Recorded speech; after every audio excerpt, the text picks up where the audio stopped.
Hello guys and welcome once again to the ProDota Cup by Smashcast TV. We are here in the second match of the day for the first best of 3 to determine who can stay in this ProDota Cup and who goes back home, as it is a best of 3 between the guys of Snakewingz and Stars Esports. But of course, it's for the ProDota Cup American region, sponsored by XBet, a site that offers live betting on all ProDota Cup matches, offering the best odds and the highest payouts. Win with XBet, use bonus code BOUNTYX, deposit and get €100 free. That said, guys, we are in the second match of this best of 3, where Stars actually wins the first match, taking down Snakewingz, the supposed favorites according to a lot of odds in betting matches, and are looking to do the same in a second match in a row, trying to get that 2-0. Let's see if Snakewingz can recover from this first loss and win this best of 3 by getting that second chance if they win this second game. My name is DSwordfish. I'll be here with Vätte, and we'll be analyzing this beautiful draft. How are you doing, Vätte? Hello everyone, it feels like Snakewingz got a fairly good chance to win this game. They start off with the Clockwork Silencer. Both supports got revealed in the first phase for Snakewingz. These are going to play Clockwork most likely. Pretty strong duo of supports in my opinion, got a pretty decent ganking potential, and even though people are saying that Silencer lack any kind of a lockdown, he got on this slow, which is not instant.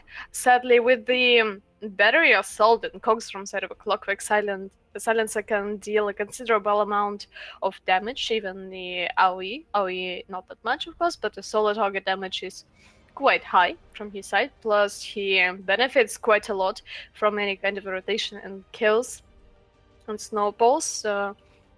Very fast with his additional intelligence. From side of other Stars, we already see two heroes, Sangi and Vätte, who doesn't have that much of a mana pool, but all their spells are fairly high mana cost, so Silencer is kind of a decent pickup against them, especially if the aggression from side of a Snakewingz will be successful in the very beginning.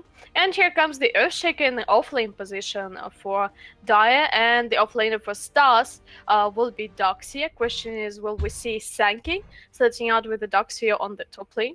Because it doesn't feel like Venommancer will need any kind of help against Earthshaker, and they can destroy the lane with the Sanking and Doxia. Double Iron Shell plus Borrow Strike may kill some kind of a weak support like Silencer and Ember Spirit in the mid lane. Yep, Ember Spirit, interesting actually pick for Stars Esports. One of Sooth's best heroes technically, so that's partially the reason why they pick him, not the worst hero against Silencer, due to the fact that he can easily grab a Yule Scepter or a Manta style. Is not too bothered by it. You know, out of all the maids that depend on spells, he's probably the easiest one together with maybe the Queen of Pain to run in that regard. If you want to run something like a Storm, much weaker. Though interesting to run Ember Spirit against an Earthshaker, and now but Juggernaut as well to kind of destroy his low armor and really take advantage of that. We'll see how this pick works for them. OD ban for Snakewingz. And yeah, I do think it's going to be Sanking Darkshire. It seems like a really strong lane for them. It's actually really nice lanes they have. Venommancer, who's a pretty self-sufficient carry. You combine him now with any support, honestly, and know he'll be perfectly fine that bottom lane. You could even surprise people and run him at position 5, which is not very common, but still works as a Venommancer, as he used to be played in that role. But of course, that's probably not the case for them. And now, of course, the Ember Spirit is also pretty decent in lane, especially those early levels, as long as he doesn't get a hard counter, which is why they ban the OD immediately. Lion banned out by Snakewingz, and they have to pick up a mid laner. Now, a couple people come to mind. Quap is particularly good. Invoker would have been good, but is taken out. Storm is actually really good against what Stars Esports is running, unless you're really afraid of the Sanking Burrow Strike, but there's still one more support, so maybe keep that pick up, because the Shower Shaman is still available. You can pick up the Queen of Pain, for example, the Lina. I mean, Snakewingz has too many options. I don't think they're too bothered by this pick. Okay, no, that was not one of the picks I was thinking about at all. Against an Ember. Well, there's going to be a mid lane Juggernaut and probably Bloodseeker against the Doxia lane. Yeah. Makes sense. Juggernaut is not that bad against Ember Spirit in particular. He survives completely fine through the Flame God plus chains inside of Ember Spirit. Not that much of a ganking potential, though. Here comes the Medusa. Oh, I was right about Venommancer position 5. Ah, that's actually... Well, that's actually surprising. Wow. We haven't seen anything like this for quite a while, and Venomancer is kind of an orthodox carry, or at least mid laner nowadays. But Stars are going for Medusa in carry position. Whoa, that's surprising. Well, I don't know actually what to think about this, because I stick to the orthodox pick of Snakewingz. It makes much more sense for me, but I don't know how is it going to work out for Stars. I mean, I don't really mind Stars picks too much. I think they're actually quite good. I like the Medusa pick, because it's particularly good against Bloodseeker and Juggernaut. Juggernaut, hard to determine where you turn to when you're using the Blade Fury. You actually can't turn somewhere without yourself moving because of how the Blade Fury works, so it's really easy to use that Medusa's Gaze against you. Bloodseeker sucks against Medusa's Gaze. And of course, the Venomancer still is a hero that is able to secure your lane with a Plague Ward build, which is usually the build you play in the Venomancer position 5, or if the lane starts being really aggressive against him, go for a Venomous Scale and Poison Sting build, and you are able to also stop what Snakewingz aggression can put out, because you can punish them easily under tower. And you can of course really easily run a dual lane with a Medusa and a Venomancer, because Medusa is a huge lane dominator with that Mystic Snake. So it's pretty fantastic. I'm gonna go with Stars for this second matchup. I really like the Darkseer Sankin combination as well, and the Ember Spirit's a fantastic hero to secure the mid game for your Medusa, so you can transition into a decent carry when you have that weakness point, right? Which is Medusa's great at between minute 0 and 10 because of her Mystic Snake being the most OP skill in lane in the world, but later on when it hits minute 10 or so and still go to team fights, she's probably not the best hero. So from minute 10 to 30 or so, you really need to get that farming up, and Ember Spirit particularly excels in those times that he has enough for the Ember Spirit bomb with those 3 spirits. The Veil of Discord is fantastic together with the Venomancer and the Darkseer Iron Shell, of course, and even the Epicenter. Actually, Veil of Discord is fantastic in this lineup in general, and even though the Silencer can really destroy you, it's gonna be a pretty fantastic global silence, as a lot of these heroes will have their timings pretty different. Like, it's really obvious to get a Vacuum plus Burrow Strike, but there's no need for Vacuum, Burrow Strike, Epicenter. That's being really greedy. You actually can just do a variety of these spells. The Poison Nova can come at any point in the team fight, and Venomancer can also go for something like a Yule Scepter this game, or Lotus Sword, but you get a lot of farm, though it's rare because it's position 5, and you can also, again, Ember Spirit is still really useful within that vacuum, just with a simple Searing Chains or Flame Guard, which you don't usually want to use the global silence for. So the question is, what do you stop here? What wombo combo you want to go for? It's going to be a hard silencer game for Mr. Shisho, but we'll see. That's actually fairly interesting that we already stated out that Ember Spirit most likely won't have his best time on the lane against Juggernaut, though. In my opinion, it may be pretty tough, especially when you're playing against some kind of a Clockwork. And Stars are really heavily relying on this snowball from the mid lane in the very beginning, at least in my opinion, because Medusa really needs her space, and if Ember Spirit will fall behind, and if you want to be able to dominate the early game, it will be a pretty tough game for Stars. It will be, honestly. They do have to get the pretty decent, the early mid game with those heroes. They don't have much afterwards, and they won't have much afterwards after the early mid game goes away, especially if they haven't snowballed too much. And Bloodseeker and Juggernaut can also gather from behind, which is also a big deal, right? Both of them are actually pretty good heroes at farming the jungle, farming safe farm. They have a pretty secure laning phase as well, because they both have healing and sustain. And of course, Bloodseeker is one of those heroes that even with little items, as long as Thirst is active, can still do a lot in the game. Well, question is how this is going to feel later on, because there is a Rupture, there is a Silencer who can burn her mana quite efficiently. Juggernaut probably will go for some kind of a Manta-style Diffusal Blade build. Will build later on in the game, and I'm not sure if Medusa will have her best time here. Well, too much depends on the laning phase, to be honest. For Stars especially. While from side of a Snakewingz it seems more clear to me, because the heroes are kind of decent in almost all stages of the game. Well, we'll see. I mean, we'll see. It's all up to execution, honestly, in this early game, and we'll see when this pause is finally done, when the Sanking manages to reconnect into the game. Well, hopefully he will do that fairly fast. Yet we haven't seen Venomancer in position 5, I believe, yeah, for quite some time.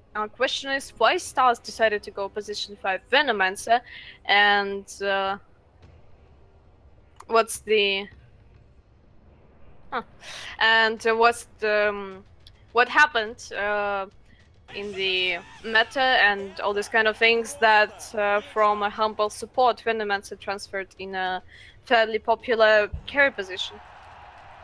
Yeah, it's interesting that they chose him as this. Maybe they wanted to go as a carry in the beginning, but then thought, I think the Elemental carry is pretty weak because you are up against a Bloodseeker and against a Juggernaut. Not the best heroes to run Elemental carry against, especially the Juggernaut with a healing ward, and the Bloodseeker to some degree can go for say a Radiance build, for example, and you just heal up all the damage you're dealing with all the damage over time.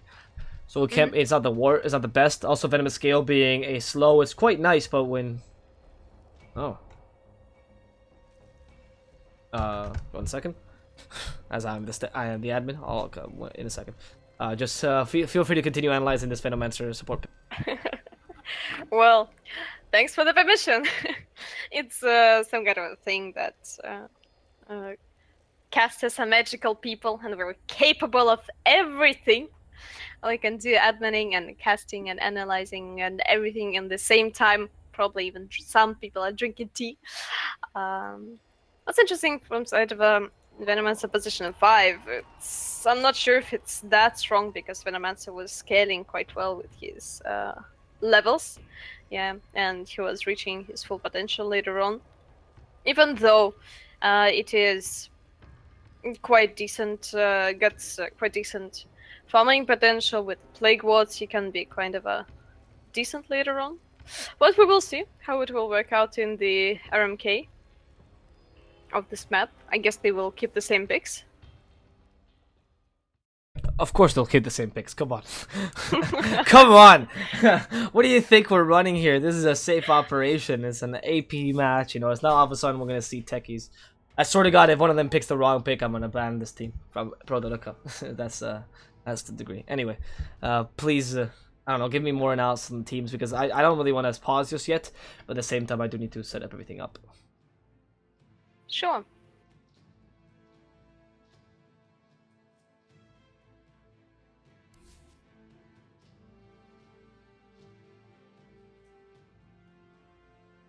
Well, we will back in just a little bit. Hopefully we will not have to wait for too long for this game.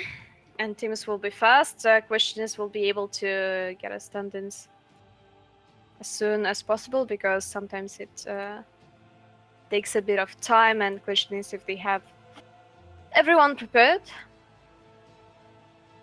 And we will see. And actually, oh, here it comes. Well, to be honest, I was favoring the pick from side of Snakewingz much more, as I already mentioned in the very beginning, because it seems much more orthodox, and I don't believe in this Venomancer position 5 at all, to be honest.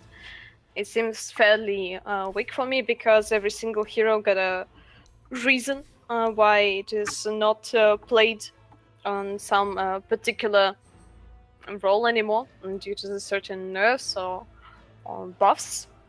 And Venomancer reached his full potential when he got the possibility to farm, so he was able to get his Aghanim Scepter, Veil of Discord, these items fairly early. And there are some heroes like Monkey King, I believe, for example, or Shadow Shaman, who are fairly good even without any kind of items early on in the game. They're just fine with the spells, but I'm not sure if maxing Venomous Gale, and I believe that's going to be a build for this Venomancer in the game, is that good anymore. So with the Veil of Discord and Aghanim Scepter, for example, or with, I don't know, Dragonlance Hurricane Bike build, any kind of a build, though, Venomancer is a very versatile hero. He works out much better, and if they want to get items on this Veno, they will have to play fairly greedy, and I'm not sure if they are able to afford that, because they got a Doctor who will probably try to farm jungle from time to time. Same goes for the Sanking Medusa. Even though she got her shield, she will still need a lot of protection on her lane, and they don't have that much of a control almost at all from their side. No control over the for the BKB except for the Stone Gaze. For example, Boral Strike is not that reliable of a stun, plus they got Vacuum and Chains. Also not the most reliable stuns from their side. From side of a Snakewingz, we already see Clockwork with his hookshot, plus Fisher. And what's the most annoying part here is Global Silence.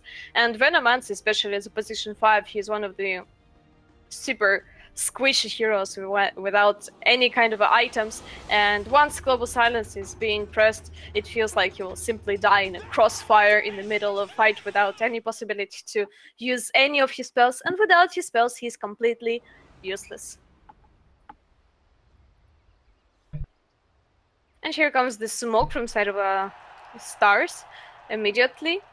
Yep, we're back into the game now, so that's good. That's good. It seems like we're starting with a different stand-in in this case. Yep. Yeah. So, it's interesting actually. Ned will be playing. Ned will be playing Sanking and Lolling Blue. In this case, the newer stand-in will be playing the Venomancer. So they did change positions. All right. So well, maybe this guy's just a exclusive Venomancer player. Maybe that's why they called him in. Secretly, that's their whole plan. You know, Lolling Blue, Venomancer spammer. No, I'm kidding. I don't think that's the case. I hope not. That's the case. I'm actually curious. Can I check? I mean, he has a really beautiful set. Is there any? Yeah, we already know that like cosmetics, decent cosmetics in Dota, especially in Invoker, grants you like additional skill. Of course. Yeah. I thought this is how the game works, right? So it's who has the better doll, and then whoever has the better doll wins the game. That's how I play Dota, at least. I don't know. That's how it works in my games. We'll see. The teams are preparing themselves for this early engagement. I feel like she shows. Ooh, that's an interesting. That's a pretty aggressive ward. Does it block the camp? No, it does not. Huh. I guess if you can't go put a ward like here, yeah, you really want to deward that. I agree.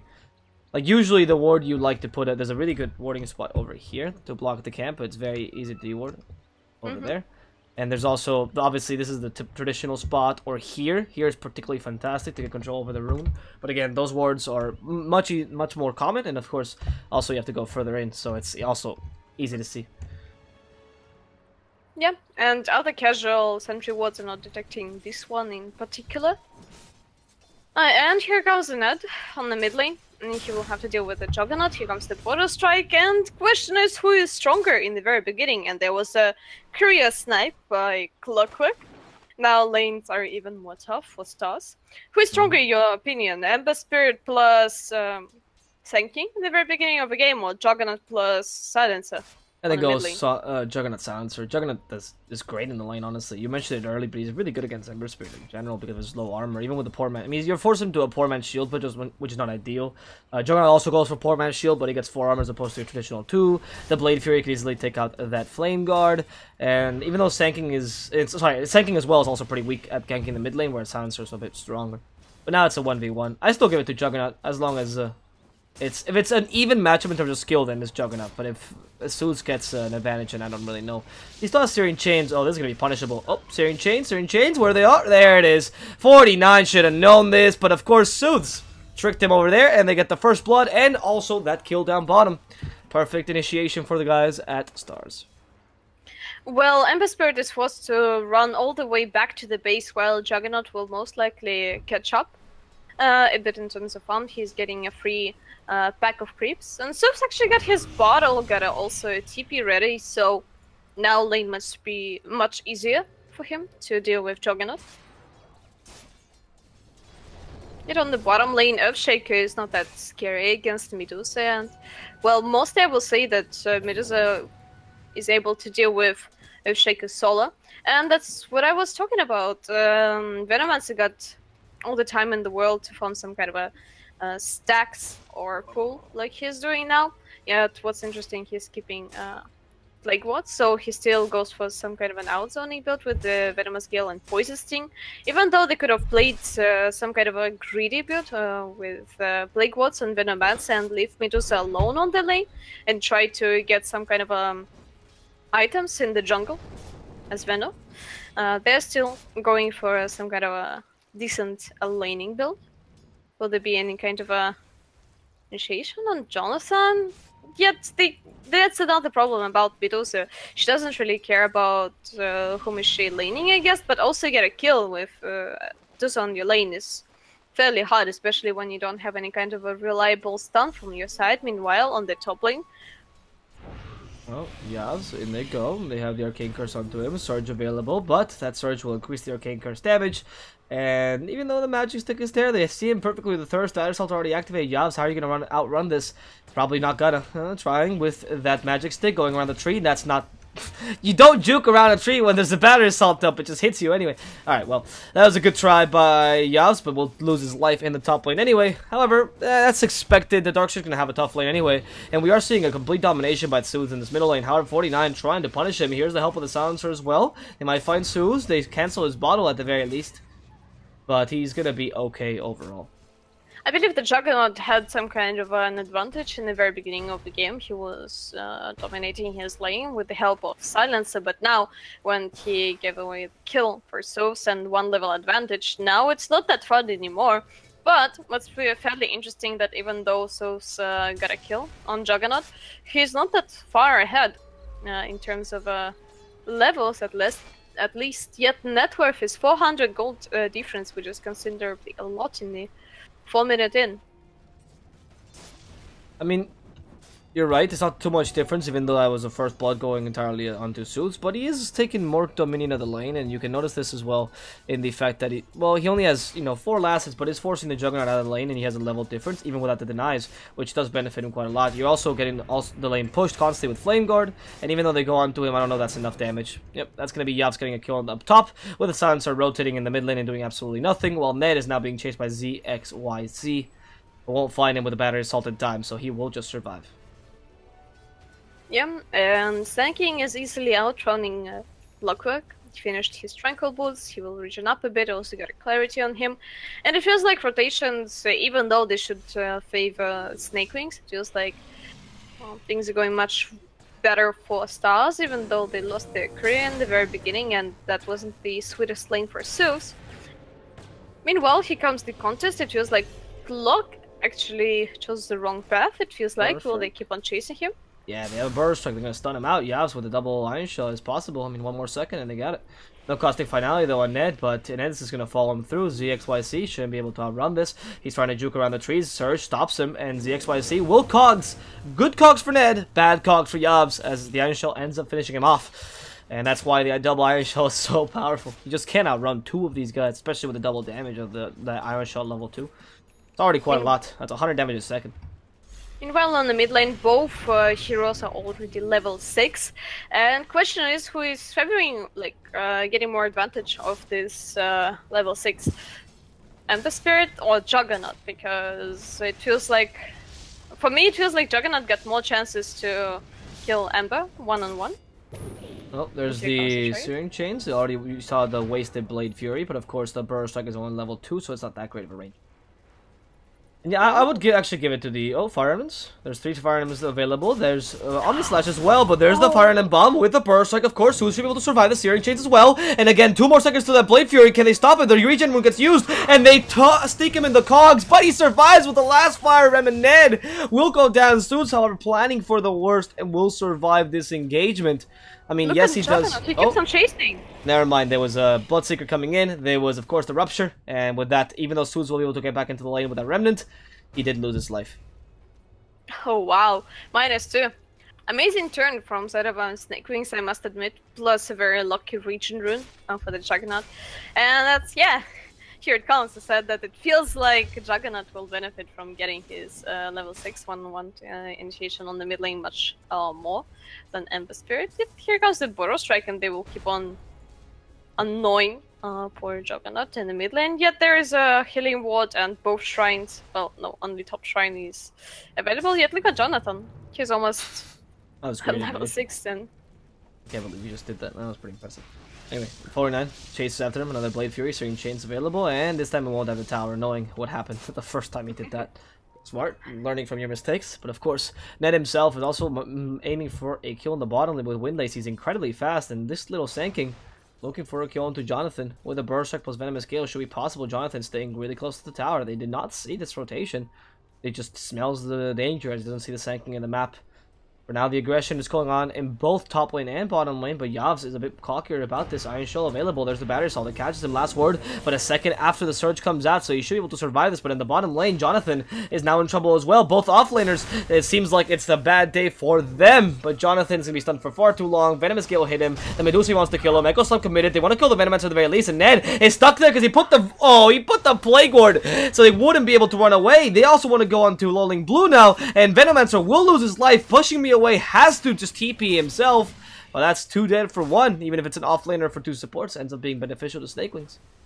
If only Snakewingz got Earthshaker living a bit more, it would have been a Fissure on him and a kill on all of the 3. Oh, so with a double damage, hit the poor Juggernaut. Yet there is a problem for Juggernaut that even with their Bottle and Magic Wand, he still lacks mana considerably in the beginning of the game, so he can't be that aggressive. Meanwhile, on the top lane for Clockwork, zoning out, at least tries to zone out Doxia in order to not lose his life. And what's interesting that Bloodseeker completely abandoned the top lane and switched to the enemy jungle. Yeah, Bloodseeker has decided that, well, it's just... Oh, wait, actually, I'm sorry, bottom lane, or mid lane, Sooths is gonna be Harassio 49. One last remnant should save his life. In the bottom lane is going to be Bloodseeker going up against Medusa. He's taking advantage of the enemy jungle, but it's not that was not in his entire plan. His idea was to go and also push the lane a bit, trying to put some pressure onto this Medusa, as the Earthshaker has not had much luck. And with this, the Earthshaker can TP to the top lane, find Yavs, Fissure so he can't go that way, Cog so he can't go anywhere, and this poor Darkseer will not survive this engagement. Even with the help of the Venomancer, Venomancer manages to put himself in a difficult position, but Jonathan, of course, unable to punish that with a Fissure, and there's no hookshot yet on this Clockwork. Yeah, he didn't have that much of an experience, yet soon he will get some. Meanwhile, on the mid lane, 49 is so confident, he knows that there's almost no remnants on Ember Spirit, so he can afford himself being more cocky. Bar strike, they go on to snare, they sit him down. There's the blood right though, but Medusa still deals a lot of damage, and can they kill the Sand King? He will go down actually thanks to the Arcane Curse. Jack Bauer is the next target, but of course pushing me away is just being kited around. Bloodseeker survives thanks to that thirst. A fantastic play here by the Silencer, utilizing that damage for some good, and they just kill the Sand King and a failed engagement. Yeah, meanwhile on the mid lane, 49 actually got no fear. He knows that he got his regen, he got his Omni Slash, so he's not afraid of Sooths at all now. Plus, meanwhile, on the top lane there is a Jonathan, level 7, already got his Echo Slam, but Blink Dagger nowhere close. Clockwork also nowhere close to his hookshot. Like, well, half of a level is quite a considerable amount though. But he already got his Staff of Wizardry, so we will see a fast 4 staff on this Clockwork. And his objective is Medusa on the bottom lane. Will they be able to kill WAB here? Oh, Stone Gaze committed for the kill on the tower. Probably he will regret it. If Clockwork will be able to catch up, of course. Oh. There's Battery Assault on the Clockwork, but of course he's being punished. Searing Chains, too much damage. Now Dread and Bomb, they go on to Jack Bauer. He has double, no, it doesn't have double damage, just hits him really hard. With the Iron Show finishing off 2, and the 2 supports go down for the guys at Snakewingz as Sooths carries the game back up in favor of the Brazilian team. Looking at his net worth, you'll see that he's still top up there with the Bloodseeker, beating his counterpart in the mid lane, the Juggernaut, with Pushing Me not falling too far behind this enemy mid laner either. Yeah, he also got his Hand of Midas, so probably they're preparing for a late game with Medusa. Also get a bit of an advantage from his top net worth now. I mean, it's a good idea to snowball from this, but he may get punished on the top lane now. Oh, yes, Snare with the double Iron Shell, uses the Rupture, might find the Darkseer, they need one more Burst Strike, he's gonna TP away in time. Snare, almost dying to the Iron Shell, and yes, he will, Ned will ensure that that kill happens for Yavs. Now as the Burst Strike himself away, doesn't have a TP, the Courier comes in, gives him a second TP, it seemed like, and oh, Ned wants to eat up the whole Omni Slash, actually wasted it thanks to the Sandstorm, fantastic, and he'll just be able to walk away without the need of a TP to save his life. Sooths actually survived in a fairly low HP, yet look at this! Oh, what? Jonathan committing the Echo Slam and getting that kill. Sooths a bit too greedy trying to get that bounty rune over there. Yeah, I mean, that's not the best idea to go on the enemy high grounds in the night when you're running around on 200 HP without Flame God as Ember Spirit. Well, actually, towers are falling considerably fast. They get a Sanking to clear out the waves, same goes for Medusa and Doxia, lanes are being pushed. Plus decent split push potential with the Ember Spirit, his next item going to be Boots of Travel, and that's a considerable amount of gold for Stars. But even though they took all the tier 1s, the Dire, they still not even 1k gold ahead. They're fairly even, both teams. Yeah, it's true. But the issue with this is that, of course, you get into the mid-game where the Bloodseeker and the Juggernaut start to either snowball. Or on the other hand, you can also consider the fact that Medusa will have a much easier late game than you. And yes, she is recovering in terms of farm, and her farming speed is going to be much, much faster than the Snakewingz. So, of course, it depends on how slow Stars can make this game go, because they want to reduce that timing and make sure that Medusa can use her split shot efficiently. After all, she did go for a mana shield intensive build, meaning that she is ready to be ganked and won't die as a result of it. Yeah, it's actually interesting who is farming faster on this stage of the game, and the Spirit or Juggernaut. And there was a smoke on the ward, so Snakewingz most likely will back off now. But I'm not sure who is like farming faster at the stage of the game, Ember Spirit or Juggernaut. There is no BOTs yet on Ember, and probably with BOTs it will be much easier. Oh, meanwhile, Glowing Blue on the top lane, Juggernaut keeps on chasing, he got a cooldown on his Omni Slash, he's trying to juke away, and actually, Venomous Gale being missed, killing wards, destroyed. Yeah, I'm not sure if they will be able to do anything. Yeah. Nah, they can't finish him off, but at least they pushed him out of the lane a bit. They forced a couple rotations. Look how many people are on the top lane for Snakewingz now. As long as pushing me away doesn't commit suicide, change the TP. Come on, come on. Quick with that. They uses the ultimate as well, but maybe that's a bit too early. The TP still available. 2 seconds still comes off back cooldown. Can they stun him out? They actually can't. No, the fissure comes in, and this poor Medusa will lose her life. As everyone in Stars rotates a bit too late, Yas finally joins in. Ember Spirit ready with the Veil of Discord, but doesn't seem like it can do much, even with the Epicenter. I mean, they just lost their Medusa, and they're fighting 4 versus 5. Yep, they're gonna decide to just walk away. Hook shot. Oh, ZXYC actually catches the Darkseer. The vacuum misses the ZXYC completely, and he's gonna be silenced and destroyed. And they go onto the Earthshaker, but Global Summon is still available. Echo Slam stops the initiation, and actually they kill the Sanking first. No, the Sandstorm will not save him. Soothes the only surviving member of his team, has to remnant himself to safety. He will survive. Good usage of the enemy fissure against him. However, Soothes the only person of this team that seems to not die entirely against Snakewingz damage. It doesn't feel like the fight was that beneficial for Stars. They needed to retreat.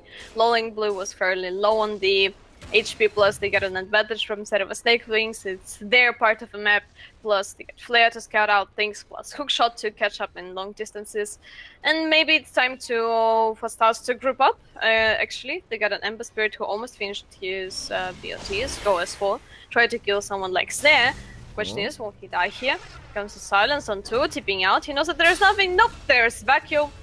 And there was a kill. Oh, careful. For Jack Bow in the mid lane. Soothes has to run away with a remnant. Is pushing me away. No, they push him away. Cool. That ends up being a double kill, which really benefits the guys from Stars. The kill on Silencer doesn't really matter, but the kill on Bloodseeker is quite fantastic. Top lane, you don't even commit that much. You only committed the help of Medusa and, of course, the Venomancer and Darkseer. Darkseer doesn't really need that much farming speed anymore. Anyway, so at least Stars can stop the annoying Bloodseeker from destroying your whole team for a while. Yep, and here comes the push. There's already 4 points in Plague Rot for Venomancer, and pushing is going quite well. With the BOTs, it will be hard for Snakewingz, in my opinion, to deal with Stars. And finally, it's going to be their first tier 1, actually Medusa. Medusa already defending this. Not sure if they will be able to do anything with this tier 1 on the bottom. Meanwhile, the split push continues on the top lane, and it feels like Snakewingz got more of a kind of tunnel vision. They really want to kill at least someone instead of defending their own towers. Stars is standing as 2 people on the top lane. It doesn't feel like Snakewingz is going to do anything against this. Yet here comes the rotation from Bloodseeker and Juggernaut. Maybe it's time to be afraid for Stars, but they're running away considerably fast. But Juggernaut with Yashi is also a very fast guy. Maybe Glowing Blue will lose his life. He used the Venomous Gale, really clever. There's the Blade Fury, but that doesn't stop a slow man. It doesn't stop the slow from Venomous Gale, at least not for the initiation of it, of course. If they already hit you with it, you still get the slight slow for a couple seconds because of how the spell works. So it's not as strong the spell technically. So, anyway. Yeah. There was a Foreman rotation on the top lane, and Zeus was already in the mid, and they will keep on split pushing and granting a lot of space for this Medusa, who will soon finish her Lincoln Sphere, hopefully. She's fumbling considerably fast, but I'm surprised that Bloodseeker is still on top of a net worth. Next item is going to be BKB. Well, it's quite recent against the Stars lineup, makes you almost immortal. The question is what we will see later on in the game.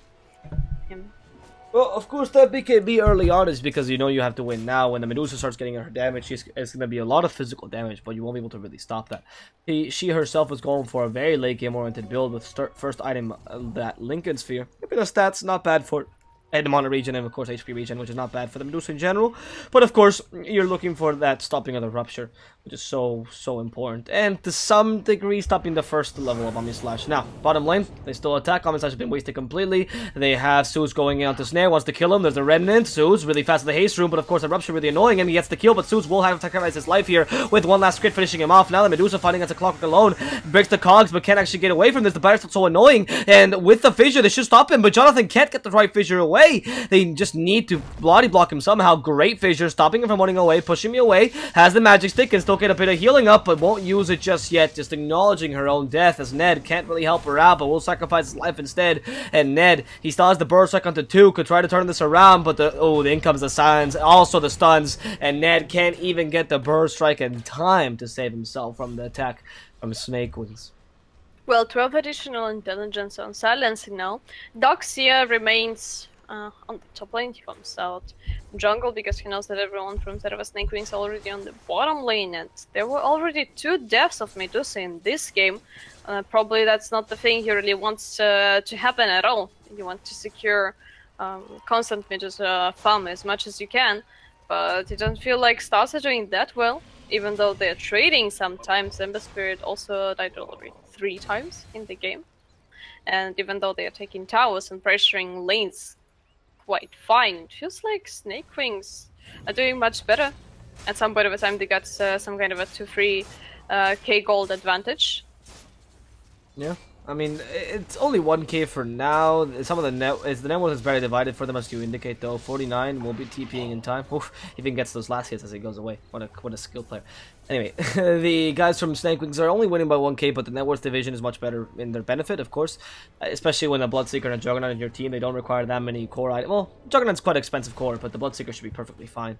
It's, however, the difference between Darkseer and Earthshaker, it's not really a big deal, because Snakewingz doesn't really benefit from getting anything on Earthshaker besides a Blink Dagger. However, Darkseer does need more items, and I will see Yav trying to surge himself away. He starts trying to get enough time so he can... Oh, no, he can't TP. Frazier plus that Blood Rite will ensure the kill, and poor Bloodseeker, sadly, can't get away in time. However, in the bottom lane, they at least find the Clockwork counter kill, so that's off lane for support. Not the best of in trades for the guys at Stars, but certainly not a necessary death for Snakewingz. Yeah, what's interesting, Juggernaut gone for a fast Fusion Blade build. He didn't even finish his Manta style. So now both Ember Spirit and Medusa should be quite careful. Also, the same goes for the Doxia with his search, as far as I understand. And meanwhile, there is a Solar Venomance on top lane. What is he doing? Building a great wall and attacking Bloodseeker. That's actually a very confident Venomance. I think he forgot that he's playing this hero as position 5 at some point, because that's something to be scared of. Global Silence to hit the mid lane, I presume, but the Omnislash was not too lucky for 49, yeah. And in the end, that ends up being a wasted Omnislash that hits the creep instead of the Ember Spirit. So it's like Global Silence also wasted. It's time to fight for Stars. And I think this Venomancer was using the fact that you don't see anyone in the game, so everyone was farming their jungle or whatever. You don't see where they are entirely. You don't know if they're behind him. So of course, you know, you have the confidence, or the lack of confidence rather, of Snakewingz going in there. It's okay. It's not, I mean, it could have been a really dangerous play if he had any sort of offensive ward, but he was lucky enough that he didn't. Well, it's actually pretty interesting that Stars are doing this thing that they're constantly camping on the top lane, forcing Snakewingz to constantly rotate there. Yeah, even though Stars are losing their offlaners or supports from time to time, and grants a free farm for Dusa, who is not being annoyed by anyone in her own jungle. Same goes for Ember Spirit to some degree. Yeah, there comes the smoke from side of the Snakewingz. There's a Blink Dagger on Earthshaker. Okay, they used the Sleight of Fist to chase me think that they knew he was there. Yeah, the Sentry should have saw him. Sentry plus Plague Ward saw him, but now they gotta be a bit safe about this. The Echo Slam is still available, and they know he has a Rune of Invisibility. Meanwhile, pushing me away is going to be a target of aggression. Hookshot's available, and yep, it's going to hit. Poor Medusa. How is she surviving this? She used Medusa's case. No Force Staffs just yet. Cox pushing her away, and there it is. The counter initiation onto the Clockwork. He's been rooted. The Echo Slam finds 4, and Jonathan turns this around. Destroys Medusa, and also the poor Darks here. Jack Bauer suffering against the epicenter damage, but he's going to be okay as Venomancer goes down himself. There's the Ember Spirit dying, and they want to make this a team wipe. Only surviving member is Ned. They defuse will blade him up and finish him down as, yep, one last crit will do the trick. Amazing rotation per side of a Snakewingz. Great Echo Slam by Earthshaken, even though Stars seemed quite confident on their lanes. Snakewingz are dominating this game quite hard. Medusa is still superiorly poor. At least she finished her Lincoln Sphere, but it's not the amount of farm you expect from Medusa. 23 minutes in farm in jungle, I must admit. Yeah, I can't imagine. It's just the team from Snakewingz here is putting a lot of pressure onto Stars, and Stars is not dealing with it well at all. In fact, the smoke gangs they've been using this game have really outclassed the last game that we saw. It's pretty interesting as Snakewingz. It almost seems like the last game was on purpose, and this game they're playing a completely different team as Stars cannot do anything to really stop their aggression. Even the Venomancer pick did not seem to work so well for them. The Plague Wards, it was going to be more of a high ground defense pick if anything, and now 49. Blade Furying. Well, Ned, can he survive this damage? He should be able to for now. Still has Burst Strike available, wants to stun the Juggernaut. He's even vacuumed away, and this Juggernaut will lose his life. Omni Slash to try to survive a couple more seconds, but it doesn't deal enough damage. Montestal won't kill Ned in time, and Ned, even with that Rocket Flare, survives just barely, as the Juggernaut does go down for Snakewingz. 1 versus 5 turns out not a good idea. I was really glad that Doxia didn't save up his wall, because a lot of people won't commit it probably on a solo target, but here comes the Rupture. Maybe it's going to be a death of him. He's tipping out BKB an insane amount of damage from Snare, yet that's a lot of commitment for a solo kill. Alright, you don't like the solo kill, we go for the double one. Lolling Blue being trapped in the cogs, Snare getting a double kill here, and Medusa once more. It feels like he's ready to fight. Oh, here comes the Root. Was stepping away, trying to not look at the shady lady. Here comes a triple remnant from Zeus, and that's an easy kill. Here comes a great turn, -3 immediately. Well, I think that Stars are completely fine with this. And they finally killed this Bloodseeker. That was a great trade, I must admit. Yeah, in the end, they get They get the kill onto the Bloodseeker, which is quite important. The Silencer and the Juggernaut. It just seems like Stars are starting to kind of snowball themselves, and getting those items are necessary on the Medusa, which is quite dangerous for Snakewingz themselves, as they do have a Bloodseeker that's quite farmed, but the Ember Spirit will be able to counteract this effect. He's himself going for Lotus Orb to stop that Silence from being very effective, which is also very important on the guys from Stars. Already has enough damage naturally with his experience, as his level is not far behind the enemy teams by any means, and he already is really close to a level 3 Remnants, which is 900 damage bomb, which is still very powerful against Bloodseeker and Juggernaut, 2 heroes that don't scale too well in strength. What's actually pretty interesting is that the Lotus Orb is one of the best items for Ember Spirit, at least in my opinion, in this situation. It grants him additional armor against the Juggernaut and Bloodseeker, for example, but it's also really sweet when you're playing with Lotus Orb. You're dealing quite fine with the Bloodseeker, for example, and it makes you completely immortal when you're 1 versus 1 against Juggernaut, and because Juggernaut can't really jump on you with the Omni Slash when you got a Lotus Orb on, because of its fairly interesting interaction, in my opinion, which grants an additional life basically for whomever got jumped with Omni Slash with a Lotus Orb on, because he's doing the same thing as a Juggernaut, jumping around, not losing any kind of an HP or mana. And that's a pretty decent pickup for Ember Spirit. Feels like things are going much better for Stars now. I mean, Stars will be getting that pickup to stop a lot of what Snakewingz has, but they still are committing a lot of mistakes in positioning like this one. And yeah, now they're starting to learn that maybe they have to play a bit more defensively. It could have been that this Venomancer pick was entirely for the purpose of trying to defend high ground, which is working out for them. It's really hard to actually go against high ground, like we've mentioned many times against the Venomancer, especially Venomancer has a decent amount of levels. Honestly, it's the same level as Darkseer and as the Snakewingz, as the same level as the other supports, so they sacrificed a lot of experience on Darkseer, because of course they are in the losing team, so they should have less experience, in favor of this Venomancer getting enough levels for the Plague Wards, and of course at some point getting that extra Plague Ward HP damage. Of course, a 30% XP gain works wonderfully in that regard to help him out, and of course a 4-step as well to become a defensive player. Yeah, it's actually fairly interesting with this Venomancer that he grants in a lot of additional space for both Dusa and Ember Spirit. He can camp on any lane, and you will have to constantly commit some of your heroes to push it out to destroy Plague Wards, because, well, in the fight, Plague Wards level 4, I guess, creeps are not that confident. Not that strong. And here comes the 3-man smoke, and even though that it should have been a kill and someone else is going to be a kill on poor Lolling Blue, it feels like a waste when you're committing a 3-man smoke on a position 5 support, yet he's dead for 45, and it's a lot of time. Yeah, but it's not that big a deal when... Oh, actually, Yavs might be a bigger deal. There goes the Earthshaker. Maces the Enchant Totem. Also, that fissure did not come in time. The greed on this Earthshaker was insane, and they actually lost that kill on Darkseer as a result. And during this whole time, they saw this 5-man rotation, and they knew at least 1 or 2 people had wasted their TPs, and as a result, they start taking this tier 2 down bottom. And Zeus takes the tower, 200 gold for his name. Ember Spirit super happy with the Lotus Orb now finished up and now going for the Maelstrom.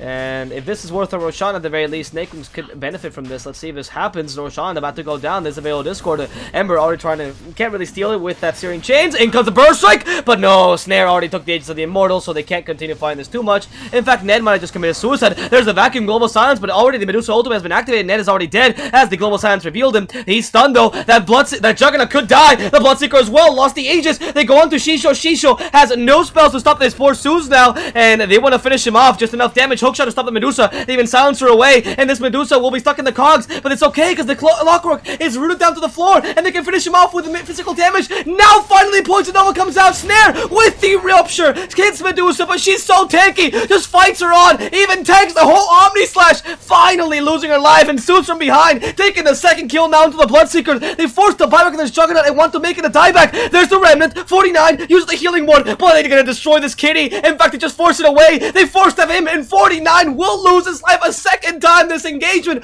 Both carries got killed twice, and Stars are getting back into this game as a result. Zeus now gets to push this middle lane calmly as everyone else is dead. Well, that actually was an amazing wall from the Darkseer, in my opinion. Even though Ned sacrificed his life in the very beginning, granted a very good position for Darkseer to put this wall right, closing the exit from the Roche Pit. Yeah, and both, of course, from the side of a Snakewingz, they get a fairly high right-click damage, and their own illusions could have destroyed them. And Jonathan actually retreated from the Roche Pit as fast as he could. He lost all his mana and was unable to help his team. Great fight from Stars, I must admit, and that's a big problem for Snakewingz. Even though Medusa died in there, she bought a lot of time, finished her Manta style, goes for a lot of stats. Scotty, next item. And best way to deal with a diffusable blade builder like Juggernaut, you don't go for the new build of Hurricane Pipe, rather just for stats. And Jonathan here in the bottom, or the top lane rather, is being harassed. Yavs is winning commit. Vacuum Wall Replica, yes they go. Rupture onto Yavs though. The Ember Spirit, they even commit the Echo Slam. That means that it's time for the Ember Spirit to attack this Earthshaker. The Burst Strike from the Sand King as he blinks in. The Courier joins in just for extra vision. The Earthshaker's already dead, and that Courier brings a gem on him, which means that's going to be Lolling Blue getting a bit of award recognition. That's an Earthshaker dead for a Darkseer, and that Earthshaker, if I'm not mistaken, nah, he did not use his buyback, never mind. He's just dead. Yeah. And the bottom lane, Suits, careful. They actually Lotus Orb to prevent the Omni Slash like you talked about. And no Trial Boots. He's gonna play it really aggressively. Does he have a Remnant? Yes, he does. Suits. He's pretty confident. Global Silence comes in, and that's why they saw you waste a Lotus Orb. It's time to hit you. They has to go to the Remnant. Will survive though, as they don't have enough damage to finish him off in time. Even though Snakewingz seemed super patient and confident in that kill on Zeus. Oh, here comes the Lonely Glaive, hitting him on near the shrine. It feels like it's pretty hard to kill him even alone. Oh, Bloodseeker level 21. Actually goes for the Aghanim Scepter. Wow. Well, I guess to secure a rupture. You can waste one in Lincoln's and another one on the same target. No, but you Bam. don't need that, because Blood Rage stops Lincoln's, right? So you don't really need the Rupture. Blood Rage is a really low cooldown spell. It is interesting that he's going for the Agonist, but I don't think it's worth the Lincoln's usage. You do get a really valuable Rupture on Darkseer, but Darkseer is not particularly a hero you want to kill, so probably until you can get the Rupture also on the Medusa. Or, if, like you said, it is possible that he might just mess up, because it's happened sometimes, and use the Rupture onto someone that already had the Lincoln's activated. Because it just happens, you don't know if the Lincoln's been popped or not, you haven't really paid attention to 13 seconds, and well, that's more of a safety. However, it's an interesting item to go on a Bloodseeker when you're starting to go into a late game and you're facing off against a Medusa. You should maybe go for a more of a late game build. This is a very mid-game Bloodseeker. If this goes late, he doesn't really have many options with the Medusa. Well, I guess Snakewingz feel that they got no chance against the late game compared to the Stars. We'll see if that's the case. Because pushing me away has already pushed herself away. Ha! Found the enemy team's net worth by dominating over everyone. And she's going to be able to get Scotty pretty soon. Only 13 or 1500 gold away, more or less. So, pushing me away. Quite happy with that pickup, as there's no way they're going to be able to kill her. She's just going to have so much mana, so much HP regen as well. Yeah, that's a fairly fat Medusa. Though, if Snakewingz will commit enough, it won't be that big of an issue. But if they will commit everything on a kill on a Medusa, there's still rest of a team from set of stars. Exactly. And that's the problem. They either ignore Medusa and try to kill everyone, and after that they are dealing with her, or they're committing everything on a Medusa kill and try to deal with a lot of magical damage plus fairly strong Ember Spirit who to finish his Maelstrom. And later on it's going to be an Octo-Core on him. Wow. Octo-Core on Ember Spirit. Usually combined with a Radiance build, but in this case I'm gonna build it with a Mjolnir. I mean, it works really nicely with the Sleight of Fist kind of smashing that he's going to want to do all the time, especially with a 20% cooldown reduction. Or even, actually, you can go Octo-Core and the extra seconds and Searing Chains, though this game doesn't seem too relevant. That used to be the build for a while, just simply because you get the maximum Searing Chains still.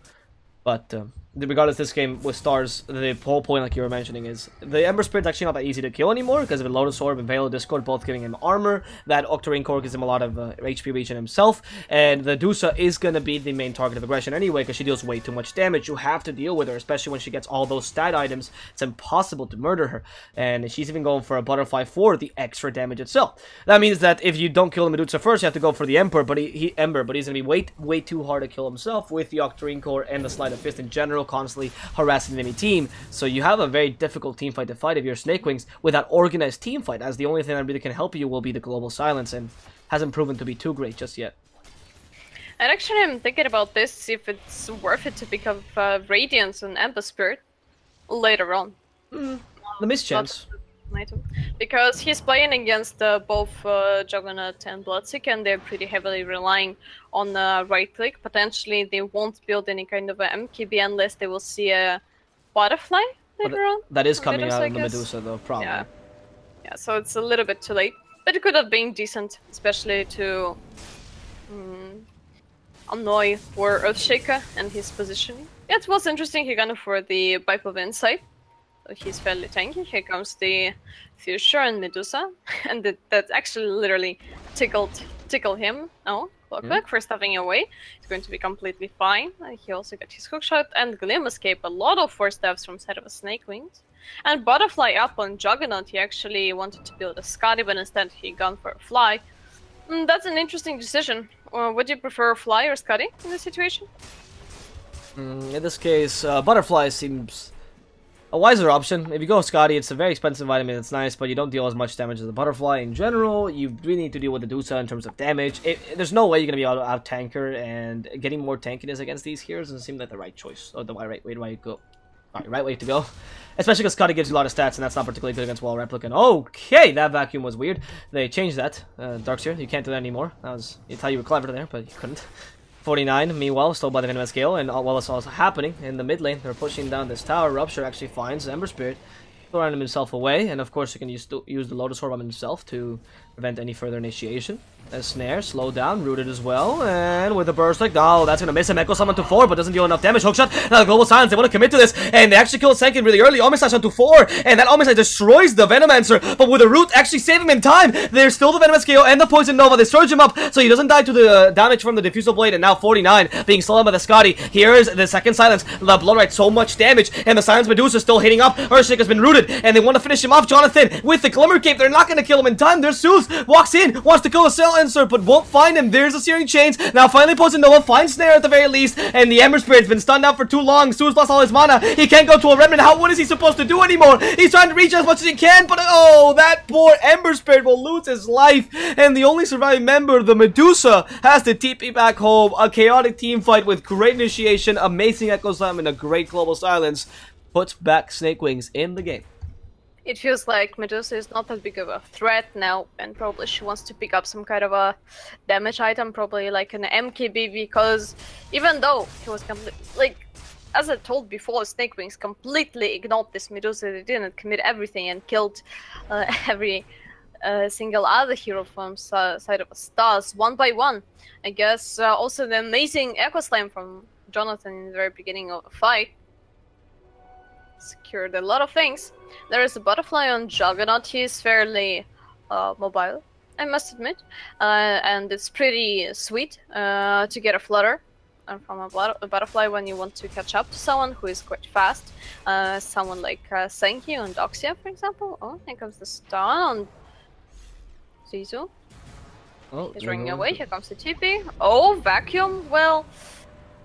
Yeah, Jack Bauer's done. Maybe with a Glimmer Cape. Oh, never mind. They let him go. Second Glimmer Cape from his ally, or from himself actually. So that was from his ally, now from himself. And with the search, the Medusa won't find him. What? They just let Shisho go completely. There's the second Burst Strike though. As they Blink Dagger, Burst Strike, they find him with the Iron Shell, Caustic Finale as well. No, Shisho should not survive this. They're gonna have to commit. No, don't let Shisho go. Just out of respect for yourselves, please kill him. Kill the Silencer. How is Glimmer Cape beating your whole team? Jesus. Oh my God. I can't even say if it's like damn jokes.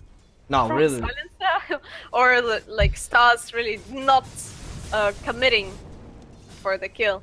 They didn't really care about the kill too much. I mean, they got a second Glimmer Cape. It was a really good play. I think, who was it? Clock? Yeah, it was Zeke XYC putting himself just in range for the Glimmer Cape and walking away with the TP, which is really clever, as he loses the gem. But as a result, though, they did lose the Silencer, which I guess doesn't have a global. Oh yeah, he does have the global silence, so killing him would have been really valuable. They didn't want to commit too much. No dust, no gem, so that punished them. Yeah, and now they didn't get a kill on the Silencer, so they can't really go into the Roche pit.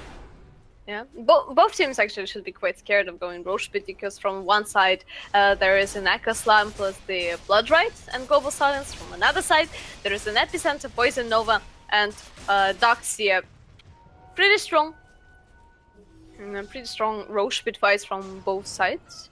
Oh, here comes the vacuum onto the Clocker. This is much more important. He carries the gem with him. He can force himself to safety though. And again, they can't find him. There's the Ember, Searing Chains, stop a TP, and this Clockwork will be losing the gem. That is much more valuable. Please pick up the gem. There it is.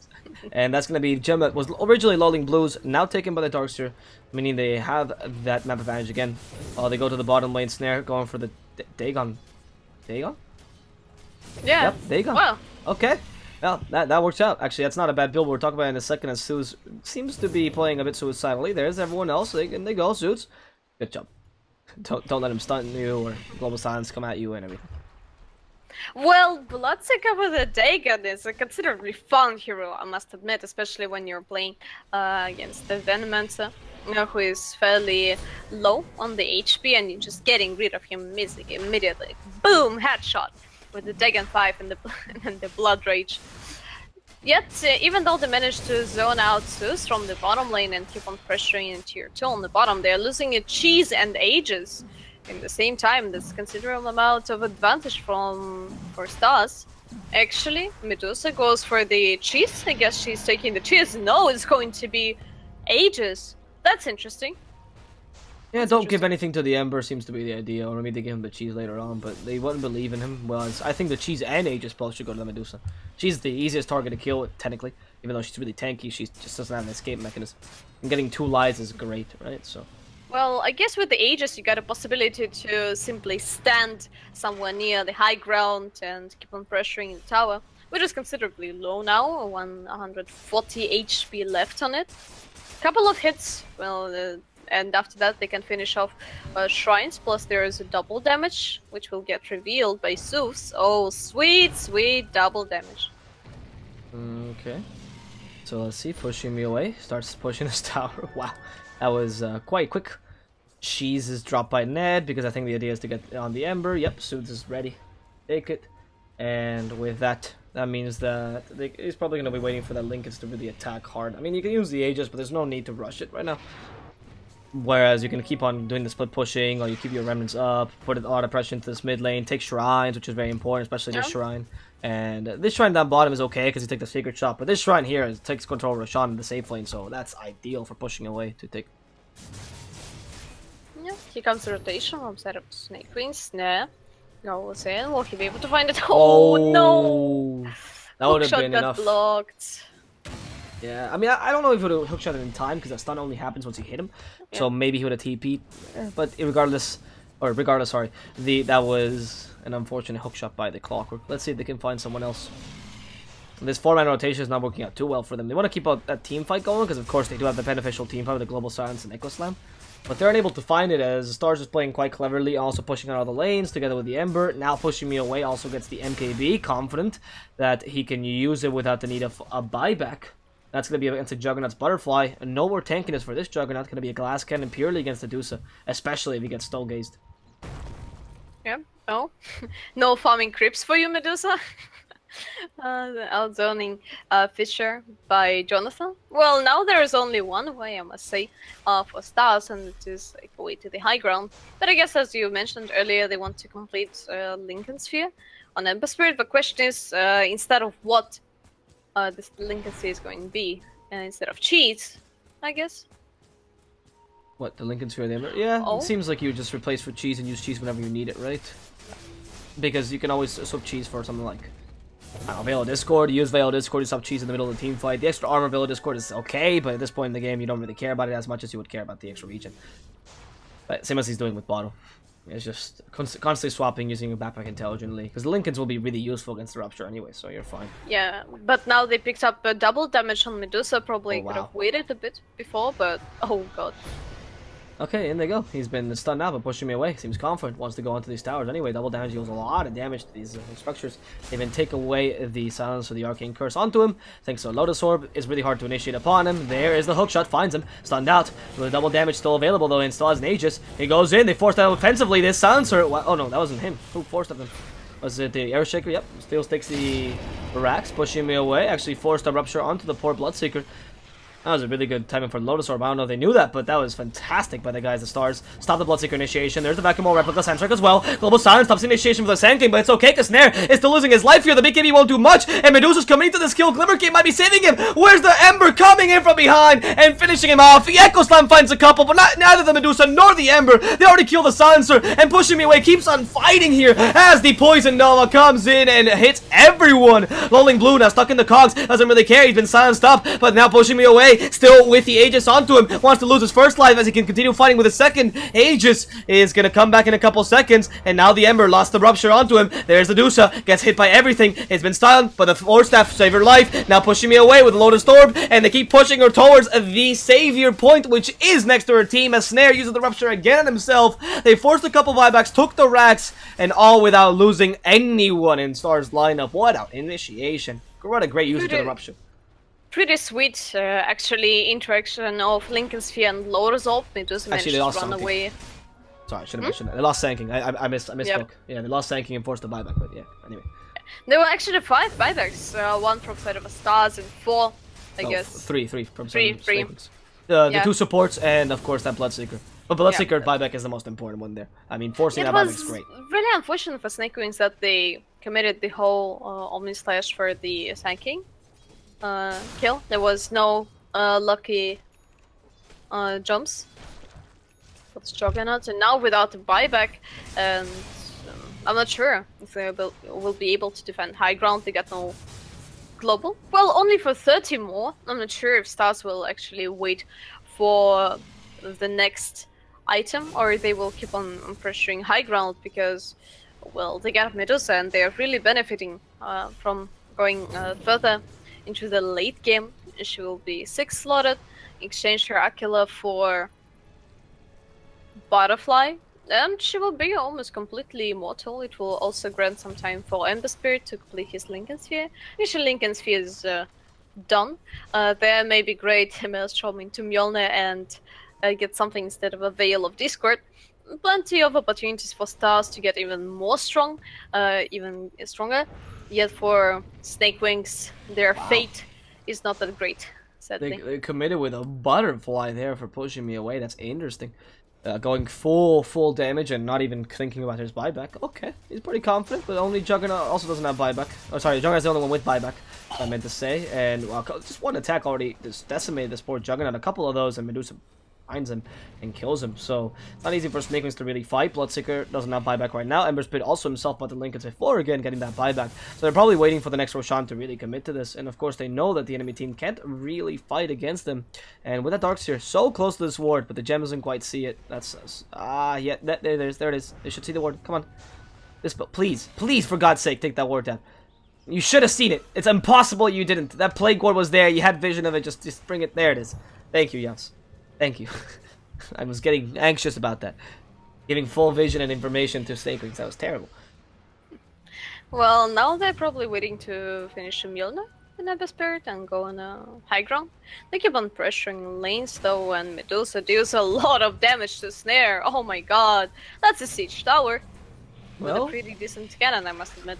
Doesn't care too much about blood. Right there they go though. The stun, the Abyssal Blade even committed, the Global Silence as well. Lotus Orb trying to help the Medusa out, but she doesn't have the buyback or the Aegis. Gonna lose her out really soon. With the Vacuum Wall Replica not doing that much. A Silence of Barrelman, so finally using the Poison Nova, but how much damage is that? Epicenter onto 4, but Ned is just a level 3 Epicenter at this point in the game. What is that really doing? Sanking also losing his life. Has 3 without buyback. Stop. Now Darkseer as well. He's been stunned. 49. They're doing this. They're turning the game around with the dumbest engagement ever. 4 without buyback. And Stars might just lose this game because of this team fight. That's 80 seconds without anyone. Lanes are pushed in considerably far, I must admit.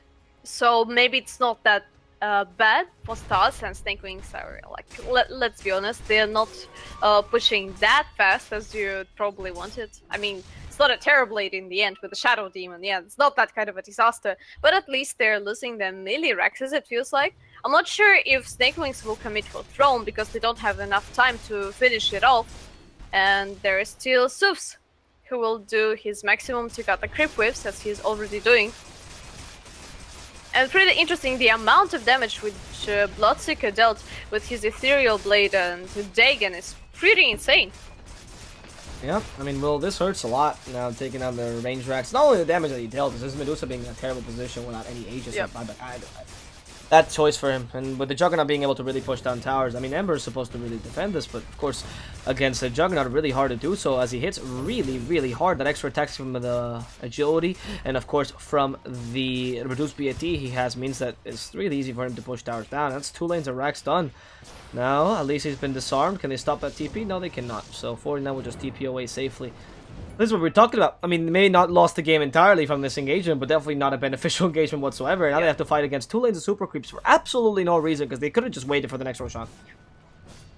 Yeah, how to basically put the game into the hard mode in 2 minutes by Stars. Yeah. They were like, we want a challenge, you know, we're Medusa in late game, I think we're gonna win super easily, let's commit suicide. Yeah, come on guys. Because that was one of those things where they got really cocky, they thought they could deal with the Bloodseeker because they did before, and of course that was a really good and lucky initiation before, utilizing Lotus Orb very well, but they fought against the Global Silence itself, and once you get the Global Silence up, you're still a pretty weak team. The Medusa's Gaze, Stone Gaze, sorry, is also easy to take away with Diffusal Bladed Juggernaut, who also hits really hard, and even though Juggernaut might not be as strong as Medusa in the late game, that's questionable, because she is a pretty strong hero regardless, especially if you get a full Omni Slash into like 3 perfect heroes. It was just a really bad engagement. They actually keep on committing to the Roche. Is it a good idea? Medusa got trapped once again, but Johnson will be punished for that global. Okay, that's the Omniss as well onto the Ember. He's been stunned out for a really long time. He'll survive this though. Now the Yosefter finds the Sanking. They bring him back down and he destroy him in time. Can they take the Aegis as they did? Medusa did it in time. However, they lost the Sanking as a result. Not too big a deal though. They should be able to fight this regardless. The Dagon finish off the Darkseer. Now go on to Snare. They use the E-Blade. Suze can't hit him. And Suze just putting a bit of pressure onto them, but maybe losing his life as a result. Being a cheeky player has its downside. Ooh, Avian evades the fissure. Mwah. What a good play by Suze. Seems like cheeky players can do it if you're good. Now 49 being slowed or hit by those Medusa clones. They find the Venomancer almost level 25. So unfortunate. Come on, don't lie now. Lolling Blue hits him. Venomous Scale has to run away. Zeus comes in and there it is. The Poison Nova finds this Juggernaut. And even with the root, Silencer gonna root himself away, but of course they're just protecting him. They want to make sure the Venomancer stays alive so they can defend against these towers. After all, he's really close to that level 25 we were talking about, and the special Plague Ward. Well, there is no mana from side of a Snakewingz, or it could have ended in a -3rd set of Raxes for Stars, I believe. Even though they got a double life on Medusa with her Aegis plus cheese. Does not look that nice. And I'm pretty surprised that Snakewingz, even though their late game was not the greatest as it feels like, but I guess Global Silence and positioning is doing so much for them in this fight. Assault Kiros actually on Earthshaker. You don't see that kind of things every day. And next item going to be Heart of Tarask. That's an absolutely non-orthodox Earthshaker, I must admit. I mean, he went for the extra damage on Echo, which is quite rare, to be honest. Over the feature range, he went for the minus cooldown. That's also quite rare, as opposed to 600 health if you're playing support Earthshaker or even offlane Earthshaker. Might go for the Ags. No, that would be crazy. Please don't go for Ags. But he is going to deal a lot of damage in these engagements, especially with that Enchant Totem. You get the Heart of Tarask that gives you just base damage, which of course Enchant Totem benefits from. You could even go for some sort of crate or something and deal a ridiculous amount of damage to the Medusa especially. And you can notice what kind of lineup they went for, which is just burst damage against the Medusa so they can kill her quickly, which is ideal. Because Medusa excels in long team fights just because she lasts so long. And now, they're going to start pushing this tower up top. Sounds coming out, pushing away. Medusa actually learning. She is not standing on the high ground anymore, but there is a 4-step up. Actually, several 4-steps from side of Snakewingz meanwhile. Hook shot from behind, and now that we see Omniss as well, they find the Ember Spirit. They can't save his life. Global Silence to initiate, and now the Darkseer being hit by the Juggernaut way too hard. Destroyed by him as pushing me away. Tries to save his teammates with his ultimate. Can't do much. The Venomancer gets his Poison Nova out before he himself dies. And now it's Medusa and Sanking versus the world. Can she beat them all? She has an Aegis. She has 2 lives, but there's so many people she has to kill right now. And this killing spree might just not come out in time. Snare himself has to run away. Gets the Silence out in time, of course, because the Bloodright will ensure the hit. And this poor Sanking just wants to save his carry, but can't do much against it. Look at this, the Bloodseeker going a bit too far. Snare might be punished, the E-Blade onto himself. There's the Mystic Snake to finish him off, and clever Mystic Snake by pushing me away, getting enough damage. He still has a cheese, and wants to fight against 4 people. For now, succeeding at least is onto 1. 49, still down. No, Blade Fury in time. Hookshot doesn't do anything against this Medusa, but might kill the Sanking. ZXYC, bit off of more than he could chew, and he's not going to die just barely because the Sanking can't commit to the skill, pushing me away, surviving all this damage, still remaining with his cheese. And getting that kill into Bloodseeker might have just defended his whole team from loss. And it's actually fairly interesting that Snakewingz, they realize that probably they can't fight face to face with Stars, and instead they're playing very smart, great initiations from them. In particular, I must admit, they're outsmarting Stars now, and even though late game is benefiting for Stars, they're just playing it smart. They know that this is the last game if they lose, right? So they're just playing with all their might, playing really cold and calculating, knowing that they have to win no matter what. But the question right now is, what is the point where Medusa just starts beating your whole team because of the late game power, right? I mean, she has almost 6 slotted. What is her next item, actually, besides that cheese slot? Because, of course, Medusa doesn't really want boots. Yeah, actually, you're right. I think it's time for Rapier at this point. Yeah, probably. I mean, she was living for quite a bit of a time. Oh, meanwhile, there was a kill on the bottom on Juggernaut, and that's actually bad news. That's terrible. I wasn't even looking at that. That's how unexpected that was. Yeah, I guess like Snakewingz are a little bit desperate about their moves now. They know that the further they go into the late game, the worse it gets, and even though they're playing smart now, it may not pay off in the end. Oh, Jonathan? Okay. Oh, there's no detection from side of Stars. Yeah, and he got really lucky. Invis rune. Yav seems committing to this. Jonathan, though, if you walk the wrong direction, you will be fighting a couple sentries. So that's not where you want to go. And luckily for them, for Stars, they can still continue pushing it with Jonathan being invisible. The chances of them getting an Echo Slam, sorry. Bless you. Yeah, sorry about that. The Echo Slam in the middle of a team fight is impossible. There's already a sentry there. There's no way they're going to let him. Hookshot, though. Coming in, he has a Blink Dagger. Jonathan coming from the side, but no Echo Slam. Careful. Oh. What did he just do? Blink back home. He's smart. Searing Chains by finding, though. He's been hexed out. They wanted to prevent that Echo Slam from happening a second time. Hingo Snare with the E-Blade, plus the combo onto the Rupture as well to the Sand King. Global Silence, but used a bit preemptively. The Medusa can dispel it away, and she has a Stone Gaze available. Nobody can look at her. Come on, she's too ugly. Don't look at her in the face. But Jonathan went in and had to kill one of the supports. He might just lose his life. He's been hexed and now cooked up roasted pig for dinner, they say. As they also lose the Darkseer in the backlines, but they're okay. They also got the Wall Replica out, and the Earthshaker is forced to buy back. Darkseer doesn't have this buyback. The Earthshaker TPs in front of the Medusa. He's confident. He Echo Slams behind them, and there they find the Ember Spirit. Also the Venomancer. They try to save him in the E-Blade to finish him off, and now they kill the Bloodseeker in time. He also forced to buy back. The cheese still available on the Medusa, and the Sand King with Zeus is dividing this team fight. The Medusa has to eat the cheese and continues to kill the Juggernaut, but with a Blood Red, so much damage onto him. Finds Snare instead, and might just finish off the Bloodseeker. Also the Juggernaut going really low, but not dying entirely and pushing me away. Lost his whole mana. In goes the Ember. Hexes up the poor Silencer, and with the Searing Chains, he can't go anywhere. Hookshot to save his teammate. ZXYC hookshotting from downtown and ensure that nobody dies, but this Ember is dealing quite a lot of damage. Those racks will fall, and it's time for everyone to push themselves away, because otherwise they're gonna lose today. Suits with one last Scythe of Ice plays a bit greedily. This might be a bit too much, and they decide, yep, it's time to go home.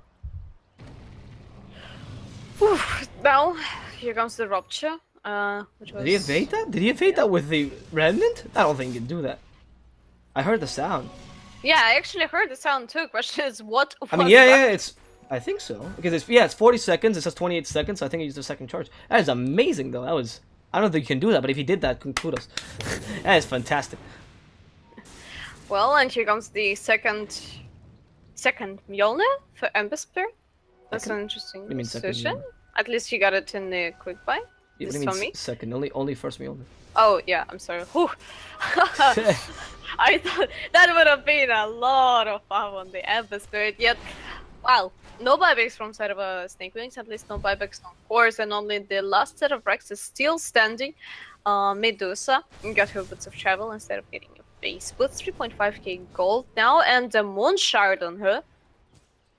That's good. That's gonna add a bit more damage to her. That's not bad actually. We didn't. Was the last team fight the Moonshard? I don't think so. We're gonna see a Moonshard probably on some of the heroes as well. As Medusa's pretty much 6 slotted. The only thing you want to save up now for is Divine Rapier. So once you get enough gold, that's just honestly start buying wards, gems, that kind of stuff. Mjolnir finished on the Ember. He has buyback though, I believe. No, he's 290 gold away, so don't fight. Well, I'm afraid that's the last fight for Snakewingz, and unless there will be some kind of a gold Echo Slam from the Earthshaker, that's a GG for them. Yeah, well, it's gonna be hard, but they want to keep fighting this.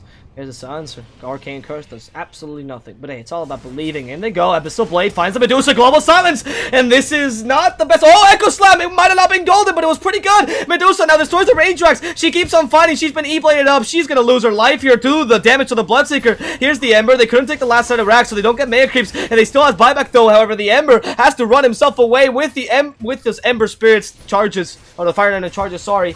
He's gonna go down as well. And the hookshot misses. Don't care for it as the Dagon finishes him off. They have buyback on 3 cores though, and Sand King somehow survives. Venomancer dead for 80 seconds though. Well, it feels like stats will be completely fine, but at least they will need to... No, actually they're completely fine. Look at this, all the lanes being pushed in. And there's only last set of last Rex standing for Snakewingz. And Ned's ready to cut the creep wave. You get a lot of buyback from Darkseer. They don't want to commit that much. They don't want to Medusa buyback. No, I think it's clever because you can't defend just with Darkseer, but definitely with the Embers should be enough. So both teams will be quite careful now, and Snakewingz need to pray for some kind of a miracle for the Aegis. Yeah, 20 seconds till the Aegis, so that could be the miracle because they got a really low Roshan timer there, but I don't know if they can take it. Yeah. Both teams are ready to contest, but there is no Venomancer, and it will be a... Vixens? No, please, bad! Stand in the Roche pit! Oh no. Oh, do they not see the Roshan? No, it wasn't spawning in just in time. Well, now it's all about who will notice Roche first. They get a flare advantage with the clockwork. Nope, that was faster. And now 5 seconds to Medusa, 9 seconds to Venomancer. Shrine up, and that's going to be a GG unless will be some kind of super successful fight for Snakewingz for stuffing away immediately. But there no global silence yet, and no mana on silencer also. You can go on the base with that, and here comes the smoke. I believe they need to be fast about this because there's a lot of damage inside of a Stars. Roche, that's his life. Here comes the flare. Oh, they see him, and with the smoke, this could be it. This could actually turn the things around for Snakewingz. A beautiful Echo Slam, that's all they're looking for. And a hook shot as well. Look at Juggernaut even wrapping around, finding the Ember who's farming alone. This is dangerous. Ember, careful, man. Careful, my man, as they can just stop you any second with a hook shot and Abyssal Blade. The beautiful wraparound. They're taking a bit too long, though. Medusa's starting to really bring down that Roshan, but they're calculating it perfectly. Ember runs away. The hook shot finds a global silence as well. They have to fight this Echo Slam onto 4. That was perfect. That was what they're looking for. And now the silence as well hits all of them. Medusa keeps on fighting Poison Nova. And that almost just comes out, but Ember's actually revealed, and that's Venomancer going down, Ember as well. Everyone's gone dying, but this poor Juggernaut 49 will also go down to Medusa's damage, and she's still alive. They can't stop her. Snare himself using Blood Right. Medusa just wanted to finish him off. Why care for the Aegis when you can just kill the Bloodseeker instead? Can they stop his TP? Snare sees the Darkseer, but they don't know he didn't have Vacuum, and of course the Yule System was still available for the Sand King, so the TP got stopped and destroyed. That's gonna be 2 minutes without this Bloodseeker, 2 minutes without this Juggernaut. And a free 8s and cheats for the Tusa. Can they defend this somehow? Well, I'm not sure if Stas will even complete the Roche. Nah, they're finishing it off. And yeah, that feels like it's a GG, even though it was an amazing idea by the Snakewingz. But 63 minutes in the game against Medusa and no buybacks on your calls. Unfortunately, that's not the thing which works out. Probably actually Clockwork will go for some kind of a snatch. You gotta buyback. You actually can't do this. Oh, no, unfortunately, not in time. He still got a 4-step. Nah, that's fine. A little bit early. It's okay. It's time for the guys at Stars to start pushing, and they only need one more set of racks. The Darkseer pushes this really quickly with Shivas. We even saw the Medusa, of course, going in with the Aegis, and the Sand King even carrying the cheese, saying, hey, well, I might as well. Medusa starts pushing up and pushing me away. It's pushing them away. What a great name. So many puns. Snakewingz, and meanwhile, all dead, and they're looking as their ProDota Cup season comes to an end, maybe, as they don't really know what to do against this Dusa, though. And they see a Clockwork. Don't concentrate on the Clockwork. He's not the important thing. Pushing me away. They're actually getting a lot of time for the Earthshaker, and with this, they will lose the Clockwork. But ZXYC, what can you really do? Survive? Oh, okay. Well, that's a mixed hookshot. That would have been a great play if you didn't miss the hookshot. So, goodbye, ZXYC. That's a dead Clockwork. He still has buyback, though. Not that big a deal. So now they want to continue this push. Ember Spirit will finally come back, and he's second with the Travel Boots. Earthshaker's back, so it's Juggernaut. They still want to fight this. Of course, pushing me away has the Aegis, so he's quite confident in this next team fight. Hookshot finds him. They push him with the Clockworks, or the Cog, sorry. The Root still comes up to him. Javs has the Vacuum. And this team fight just is very weird as they continue pushing, but the Snakewingz, with belief in their hearts, want to finish them off. They still have an Echo Slam available on this Earthshaker, and another golden Echo Slam could secure them a second team fight, even against a Dusa. They find the Sand King, the Abyssal Blade undestroyed, and that's no Epicenter or Burst Strike for this next team fight. Medusa used their Stone Gaze already. It might be time to punish this. They want to grab the gem, maybe in time. Bloodseeker went a bit too far. Snare has to use the Rupture plus the E-Blade combo, and with a 4-step, they kill the Sand King. Snare actually surviving here with a Poison Nova Vacuum, though. They deal a lot of damage. Medusa still alive and kicking, full HP, and starts hitting this poor Earthshaker who's been hexed and destroyed. Echo Slam not so golden, and the Poison Nova will just finish him off. There's nothing he can really do against it. The Silenced Ember Spirit wants to find the Silencer, but can't kill him in time. There's an E-Blade onto this Bloodseeker, but he's also been rooted up thanks to the Searing Chains. A Hex, and destroyed by the Tusa. That Bloodseeker actually had buyback just as he came back in. Wants to fight this a bit more. Medusa still fighting against everyone, conserving that Aegis in their inventory. Zeus goes in and actually manages to kill the Juggernaut in time, and everyone buys back for this team. They force so many buybacks that Tusa has to not die here. The Ember Spirit has already been found out. Can they kill him in time? That's how the device so very useful. And Jonathan fighting against pushing me away. Is still actually surviving against his damage and trying to kill this Earthshaker. He can't TP away in time because the Boots of Travel got cancelled by a fissure, and now he's up against the world. Can he really survive this? Probably not, but again, he still has buyback available to him. So this Tusa will still survive to see another day. And this Ancient's getting hit slowly by Mega Creeps, but they're managing to kite it in. It seems like Snakewingz want to fight till the last bitter end. This season is still not over for them, they say. There is still a throne standing, but you're playing against Medusa, and that's a problem. You committed a lot of buybacks. There are only 2 buybacks available in this game for Venomancer and Medusa, and even though I want to be optimistic about this, because in the later parts of the game, Snakewingz were doing surprisingly well, amazing wraparound, some kind of a decent plans on like whom to kill first and ignore Medusa, but too much of a bomb. Oh no, never mind.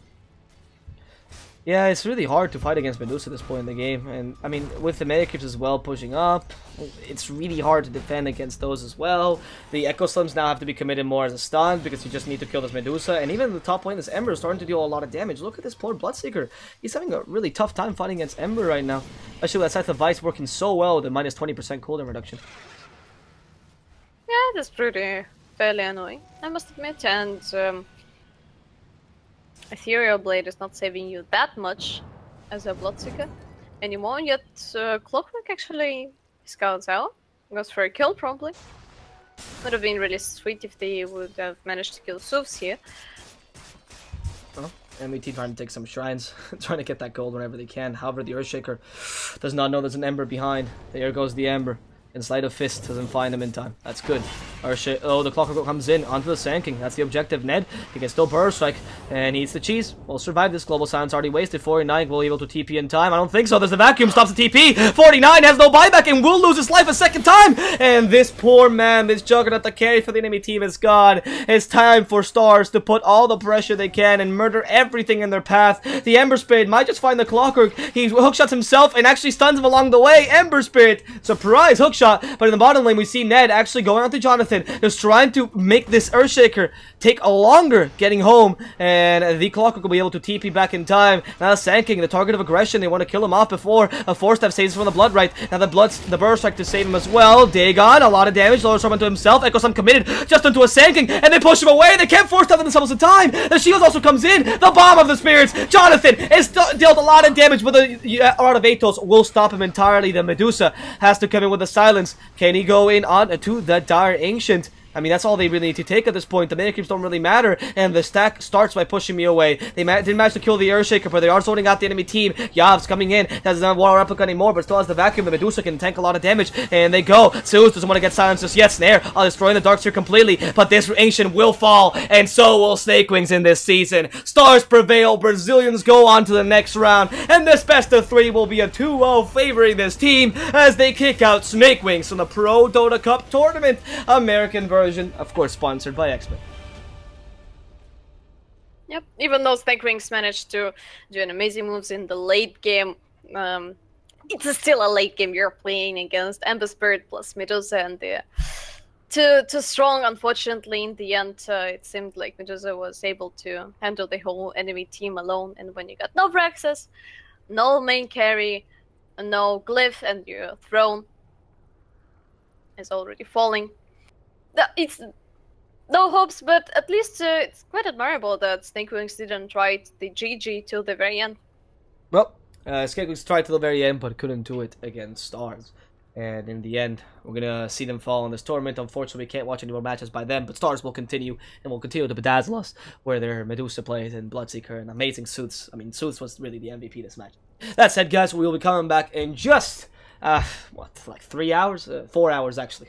In just 4 hours, so little time. So we'll be turning down the stream for these 4 hours, as we'll be coming back with game between Big Fan and Wheel in a best of 3 for these ProDota Cup playoffs. My name's been DSwordfish. I've been here with Vätte Dota. If you did enjoy, feel free to follow us on Twitter. It's been a pleasure casting this game for you guys. And of course, we'll see you guys in just 4 hours, some more ProDota Cup. Until then, guys.